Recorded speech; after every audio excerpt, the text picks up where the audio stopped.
Imam al-Hussein's objective was to remove injustice, was to remove the Umayyads. That promise of Allah subhanahu wa ta'ala. This is a divine promise. Allah subhanahu wa ta'ala says, we assist the believers. In Surah Al-Fajr it says, أَلَمْ تَرَ كَيْفَ فَعَلَ رَبُّكَ بِعَادٍ. Your Lord did. Don't think that means, oh, that was the water that collapsed over Fir'aun and his people. Or it's some adab, some punishment that is sent from the heavens. A storm, a hurricane or something that destroyed them. No. Allah subhanahu wa ta'ala does that when the believers are not strong and they don't have numbers and they can't fight. When the believers, we have verses in the Quran, Allah subhanahu wa ta'ala says, you fight them, God will punish them through your hands and your swords. Through what the believers do. Imam al-Hussein is carrying out divine will, what God wants. Allah subhanahu wa ta'ala has promises in the Quran, we will definitely assist you. And when it happens, Allah subhanahu wa ta'ala says, وَمَا رَمَيْتَ إِذْ رَمَيْتَ وَلَكِنَّ اللَّهَ رَمَى. You're not the one who did that. Allah subhanahu wa ta'ala is the one who did it. And therefore, أَلَمْ تَرَ كَيْفَ فَعَلَ رَبُّكَ بِعَادٍ applies to Imam. Imam al-Hussein is doing it. God says, you're not doing it, Allah is doing it.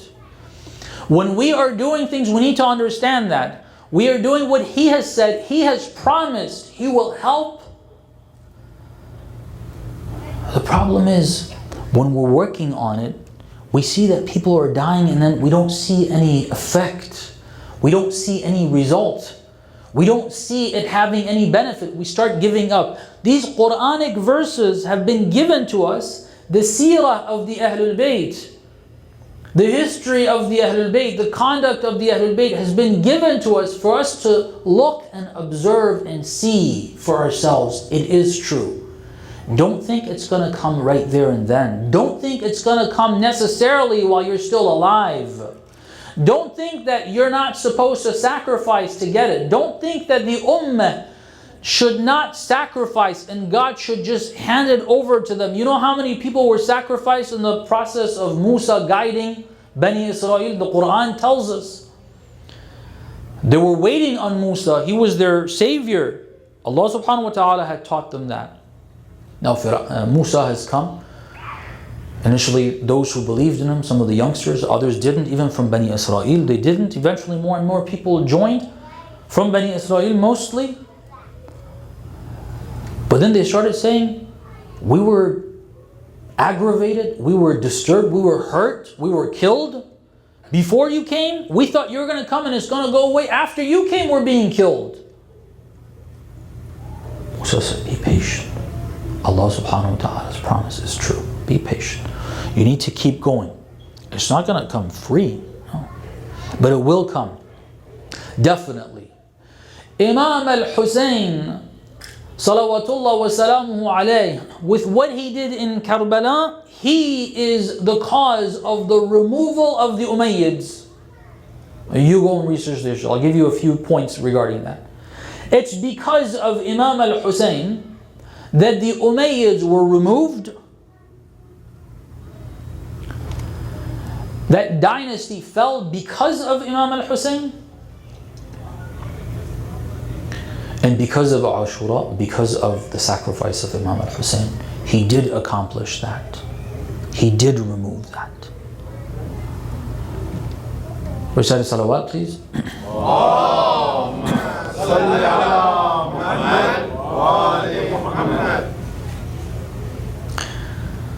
There's a lot that needs to be discussed. I stated it very clearly and explicitly so that you can go back to what you know and perhaps look at references, see for yourself, read for yourself. Look at some of the scattered bits and pieces of information that you have regarding the period after Ashura and see if this is true for yourself or not. After Ashura, a few uprisings started from Kufa itself. The Tawwabun, Sulaiman ibn Surad, who was part of the movement of Imam al-Hussein, unfortunately he didn't perform well. Not deliberately, out of lack of basira, not understanding what you need to do at the right time. Others as well, these were Shia, these were followers of the Ahlul Bayt. These were the ones that Imam al-Hussein chose to come in this direction because there were followers here. There weren't any anywhere else. It was only in Kufa and Basra. The Imam sent a letter to the believers in Basra telling them that this is what he's doing, and some of them had prepared. They didn't get the information, it's recorded in history. One of the leaders of the Shia in Basra had prepared to join. He had prepared his people, they had all agreed. They started their move after Ubaidullah had left Basra and gone to Kufa, and between the period of the move on the 9th of the Hajjah to the 10th of Muharram, they made their preparations, they started to move. They got the news that Karbala has occurred and it's over. This is where the Shia were. This is where the Ahlul Bayt had followers. These were the followers. When we say that this individual failed or this or that, that's a lesson for us. There were issues, we need to read that history properly so we can learn from that. They realized they should have done otherwise, but the right time was lost. Thousands of people went out. This was seen as a result of Ashura. Nobody had to read the language of people. When Imam al-Hussein says we need to have an uprising, everybody knew the result of it is going to be a lot of bloodshed. Everybody knew that. They didn't want to join that. That means they weren't willing to. They didn't feel that it's such an important thing that you need to put your life on the line and go sacrifice your life. Sacrifice the life of your family, your children. They didn't see that for various reasons. When the Tawwabun movement occurred, they knew they're going to be slaughtered. They went. Isn't that the effect of Imam al-Hussein's movement? It woke people up. The Tawwabun movement was a result of what Imam al-Hussein did. The movement of Mukhtar was a result of what Imam al-Hussein did. And this is not us saying it. It is the Tawaghit, it is Banu Umayyah, it is Hisham ibn Abdul Malik, the ruthless Umayyad ruler at the time of Imam al-Baqir and Imam al-Sadiq, one of the last rulers, but out of the last rulers, the Marwani Umayyads, the children of Marwan who ruled, he was one of the strongest, if not the strongest. Books of history say, وَهُوَ رَجُلُهُمْ, their man was Hisham ibn Abdul Malik. Why is it that Hisham ibn Abdul Malik, who brings Imam al-Baqir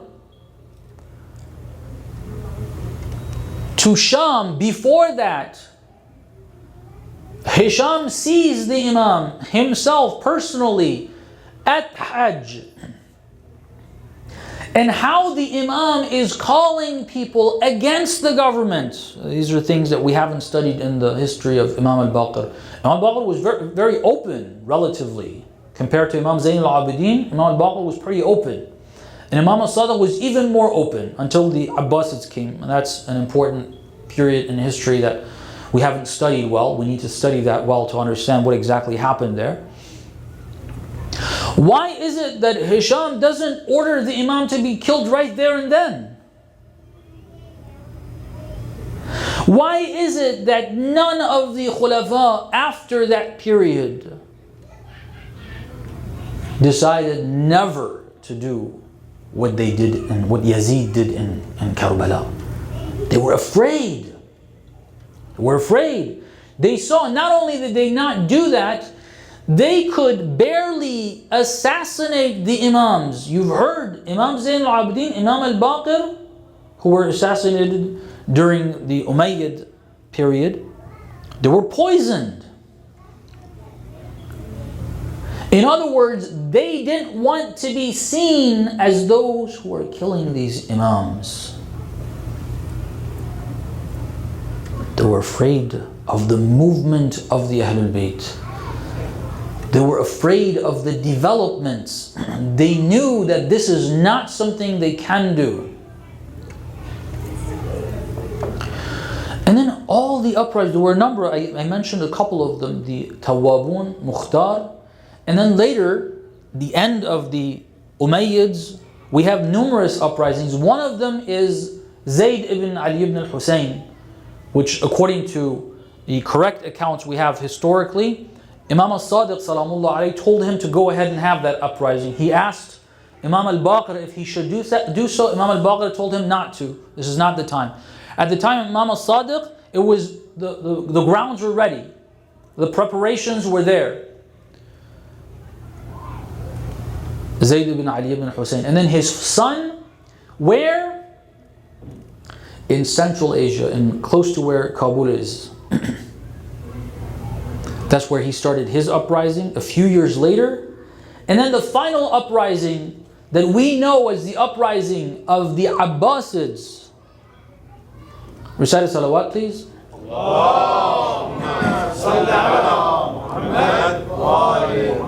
Abu Muslim al-Khurasani, the main general who brought the Abbasids to power, he wasn't planning on bringing the Abbasids to power. The main objective was to get rid of the Umayyads.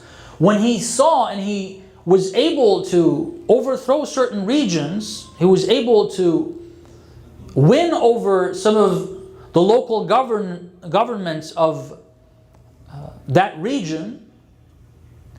Then he started sending messengers to the Abbasids, to the children of Abbas, and to the Ahlul Bayt. He sent messengers to the Ahlul Bayt as well. In the end, he chose them over the Ahlul Bayt.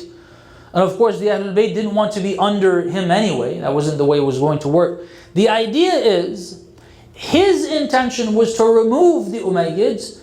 The people that rose against the Umayyads, what was their call? How was he able to gather people, unite people?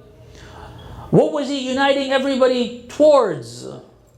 Ar-Ridha min Ali Muhammad. That's what he said. That's the slogan. Ar-Ridha min Ali Muhammad.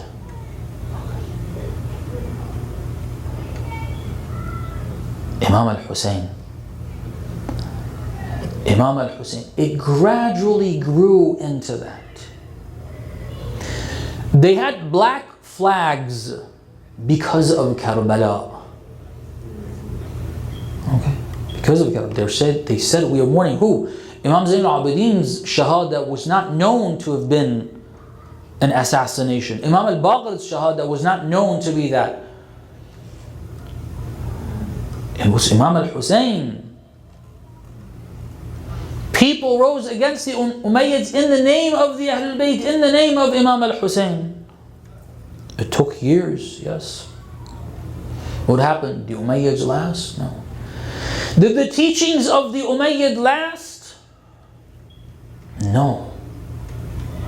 The teachings of the Umayyads was cursing the Ahlul Bayt religiously cursing the Ahlul Bayt. On Friday khutbahs, they were cursed publicly, and that was considered their religious belief. Right? Where is the Islam of the Umayyads? There is none. Even the Wahhabis, who are not kind to the Shia, they hate, at least their leaders do, they hate the Shia. When have you seen them have the audacity to curse any of the Ahlul Bayt? Even in their private circles. Much less in Friday sermons, curse the Ahlul Bayt. No one. The Islam of the Umayyads is dead. Even Ibn Taymiyyah was not able to revive it. No one is able to revive it. Who did that? Allah subhanahu wa ta'ala. Allah subhanahu wa ta'ala made the work of the sacrifice of Imam al-Hussein have that effect and have that impact. Imam al-Hussein accomplished what he wanted to. With that shahada, People don't see that.